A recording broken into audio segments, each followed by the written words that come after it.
Allez, on y va. C'est bon? 1800 tours, pied aux 3/4, 1800 tours, deuxième tout de suite. Pied aux 3/4, 1800 tours. De tels conseils, Dominique Lemarquand les donne en tant que Alors, moniteur de la mission de 2100 prévention et de tours, sécurité routière dans les armées. Il sensibilise les militaires et les civils de la défense à l'éco-conduite, une utilisation plus économique et écologique des véhicules. Après un premier trajet en voiture, il signale aux stagiaires leur consommation, leur taux de pollution ou encore leur temps de réaction avant de leur prodiguer des conseils.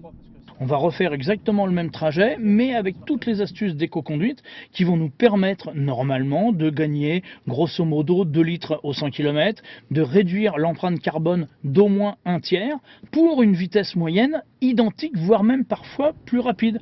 Avec des gestes simples, tout le monde peut faire de l'éco-conduite. Premièrement, anticiper les obstacles.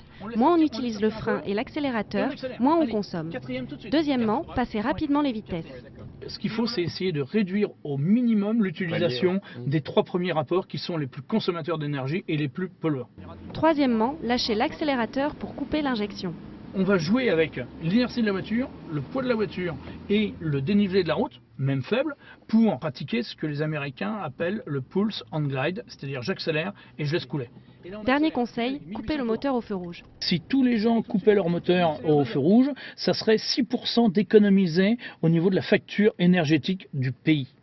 Donc maintenant, les voitures des années 2000 sont prévues pour qu'on coupe le moteur quand on est au feu. À l'issue du débriefing, les stagiaires repartent avec des objectifs de progression pour continuer à pratiquer l'éco-conduite. En termes de consommation notamment, on a un différentiel de 2,5 litres hein, sur le même trajet. Donc multiplié par le nombre de kilomètres dans l'année, je crois que ça représente une petite économie. Hein. C'est pas toujours facile, hein, c'est pas naturel au début, mais je pense qu'il y a une période de rodage, d'entraînement qui fait qu'après, avec les conseils donnés, une petite feuille de route, il faut quelques temps pour changer nos habitudes. Mais je crois que c'est assez surprenant. L'éco-conduite permet non seulement de réduire sa consommation de carburant et de limiter les émissions de CO2, mais aussi de réaliser des économies. Si 2000 membres du personnel de la Défense appliquent l'éco-conduite, gagnant chacun 1,5 litre au 100 km, c'est 680 000 € qui seront économisés. Un principe valable pour tous les conducteurs. Quelqu'un qui s'arrête tous les jours en double fil pour aller chercher son pain et qui laisse tourner 3 minutes au ralenti son véhicule, multiplié par 45 semaines, ça lui coûte 200 €. Économie et écologie ne sont pas les seuls intérêts de l'éco-conduite. Par l'anticipation et la vigilance qu'elle demande, elle est garante de plus de sécurité sur les routes.